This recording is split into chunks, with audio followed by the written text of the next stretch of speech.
नमस्कार। कभी सोचा है कि जिंदगी में जो ये लगातार अच्छा बुरा ऊपर नीचे चलता रहता है, उसके बीच मन को शांत और स्थिर कैसे रखा जाए? आज हम इसी गहरे सवाल का जवाब ढूंढेंगे और जानेंगे कि कैसे बने इतने मजबूत कि कोई चीज हमें हिला ना सके। हम सब एक तरह के इमोशनल रोलर कोस्टर पर ही तो सवार हैं, है ना? एक पल लगता है कि सब कुछ कितना अच्छा है और अगले ही पल कोई निराशा हमें घेर लेती है। ये एक ऐसी चुनौती है जिसका सामना हम सभी को अपनी जिंदगी में कभी न कभी करना ही पड़ता है। तो सवाल बिल्कुल सीधा है, क्या इन भावनात्मक उतार चढ़ाव से सचमुच थकान होने लगी है? अगर इसका जवाब हाँ है, तो ये चर्चा खास आपके लिए ही है। चलिए मिलकर इस चुनौती का कोई हल खोजते हैं। इस पूरी समस्या को समझने के लिए हम महान संत श्री रामकृष्ण की दी हुई एक बहुत ही कमाल की मिसाल का इस्तेमाल करेंगे। वो कहते थे कि हमारा जो मन है ना, वो बिल्कुल एक तालाब की तरह है। श्री रामकृष्ण समझाते हैं कि हमारा मन एक ऐसा तालाब है जिसकी सतह पर काई जमी हुई है, मतलब एल्गी।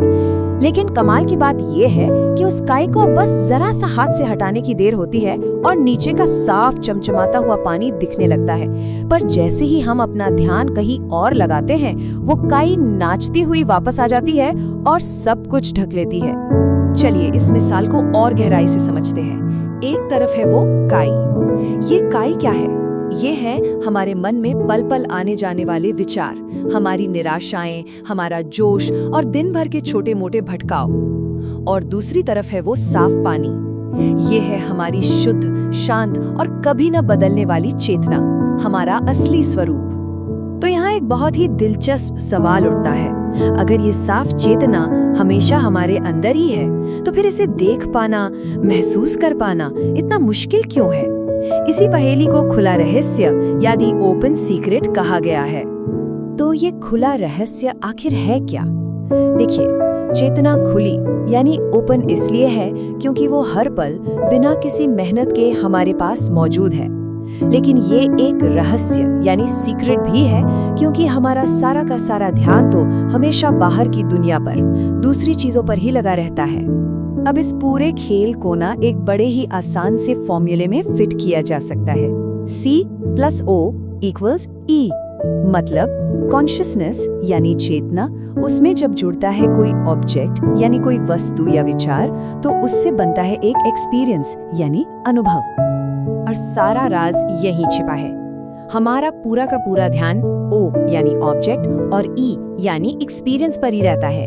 हम अच्छे अनुभवों के पीछे भागते हैं, बुरे अनुभवों से बचने की कोशिश करते हैं, और इसी भागदौड़ में हम उस बुनियादी C यानी चेतना को ही भूल जाते हैं। यही तो वो काई है जो बार बार नाचती हुई वापस आकर सब कुछ ढक लेती है। तो फिर सवाल ये है कि इस पैटर्न को तोड़ा कैसे जाए? चलिए पहली तकनीक को समझते हैं। ये एक ऐसा तरीका है जो मन की इस लगातार बकबक से निपटने के लिए तुरंत काम करता है। मन की तुलना एक बड़े ही धूर्त और जिद्दी सेल्समैन से की गई है। सोचिए, एक ऐसा सेल्समैन जो कभी असली बीमारियों के लिए नकली इलाज बेचता है, तो कभी ऐसी बीमारियों के लिए असली इलाज बेचता है जो है ही नहीं। कहने का मतलब ये है कि मन के हर सुझाव पर, चाहे वो अच्छा हो या बुरा, आंख बंद करके भरोसा नहीं किया जा सकता। तो इस सेल्समैन से निपटा कैसे जाए? इस तरीके का नाम है वज्र जैसा जवाब। इसके 3 बहुत ही सीधे साधे कदम हैं। पहला, जो भी विचार मन में आए, अच्छा या बुरा, बस उसे नोटिस करें। दूसरा, ये एहसास करें कि ये सिर्फ मन है जो बोल रहा है, ये आपकी असलियत नहीं है। और तीसरा, और ये सबसे जरूरी है, अपने मन से बिल्कुल साफ और मजबूती से कहें, मुझे इसमें कोई दिलचस्पी नहीं है। अच्छा, ये तो हुई वो तकनीक जो उसी पल काम आती है। अब बात करते हैं एक दूसरी रणनीति की, जो लंबे समय के लिए मानसिक मजबूती बनाने में मदद करती है। इसके लिए एक बड़ी दिलचस्प कहानी का सहारा लेते हैं। एक कहानी है नेवले की। कहते हैं कि नेवला सांप से लड़ने में उस्ताद होता है। जब लड़ते लड़ते सांप उसे डस लेता है, तो पता है नेवला क्या करता है? वो लड़ाई छोड़कर जंगल में भाग जाता है। वहां वो एक खास जड़ी बूटी चबाता है, जिससे जहर का असर खत्म हो जाता है, और फिर वो पूरी ताकत से वापस आकर उस सांप से खिलने लगता है। अब इस कहानी का हमारे लिए क्या मतलब है? यहाँ जो सांप है, वो है हमारी रोजमर्रा की जिंदगी का तनाव, उथल पुथल और केओस। और वो जड़ी बूटी क्या है? वो है हर रोज कुछ पल एकांत में अपने साथ बिताना।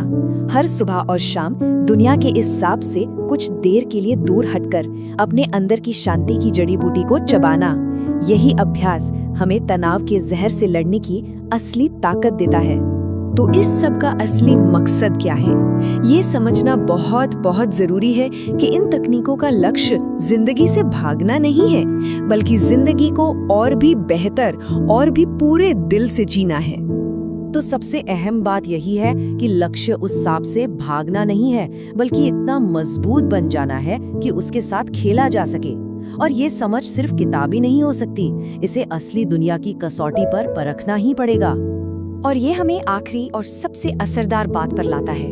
आपको सिर्फ दूर जाना ही नहीं है, आपको वापस भी आना है।